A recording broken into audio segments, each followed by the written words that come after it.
Connaissez-vous le cirque d'hiver?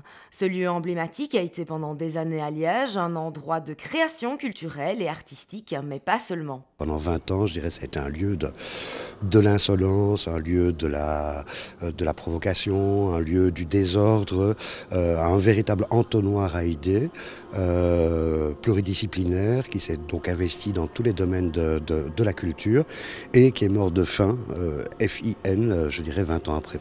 Le cirque naît en 1977, il est créé par un petit groupe de cinq jeunes qui ont à l'époque 20-25 ans, je dirais donc qui ont connu comme, je dirais dans leur adolescence, le phénomène de mai 68, le situationnisme, je dirais toutes les grandes utopies des années 70.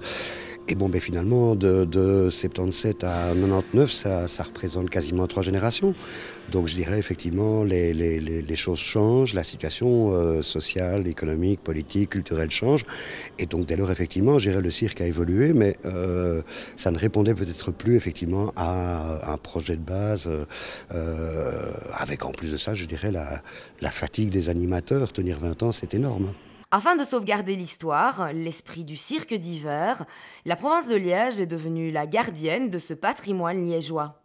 Elle vous propose d'ailleurs de découvrir cette collection et ses archives à l'exposition Le Jardin du Paradoxe, regard sur le cirque d'hiver. Il y a quand même effectivement un fonds d'œuvres d'art qui était, je dirais, qui était resté en possession des ayants droit du cirque d'hiver.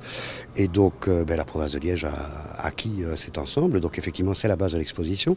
Et puis également énormément d'archives, de photos, de documents divers, je dirais, qui appartenaient aussi au cirque, je dirais, qui faisait partie effectivement de cette collection et qui a également rejoint, je dirais, le patrimoine de la province de Liège.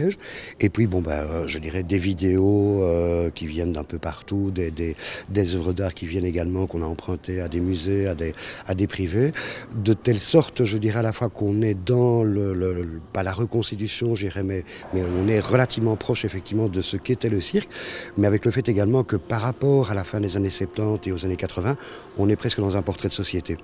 On déborde effectivement, et je dirais c'est presque une image, je dirais, d'un segment de la société que l'on donne à voir dans l'exposition. C'était important de donner à la fois dans cette exposition une dimension complète de effectivement quelle était l'ambiance du cirque, quelle était sa spécificité, et d'en faire une exposition grand public. Ici, je pense que le pari est réussi. Au cœur de cette collection figurent donc des œuvres qui ont marqué l'imaginaire collectif, mais aussi des centaines de pièces telles que des tableaux, des sculptures, des affiches et bien d'autres supports artistiques. L'exposition Le Jardin du Paradoxe, regard sur le cirque d'hiver, vous attend jusqu'au 16 août au musée de la Vie Wallonne à Liège. Info www.jardinduparadoxe.be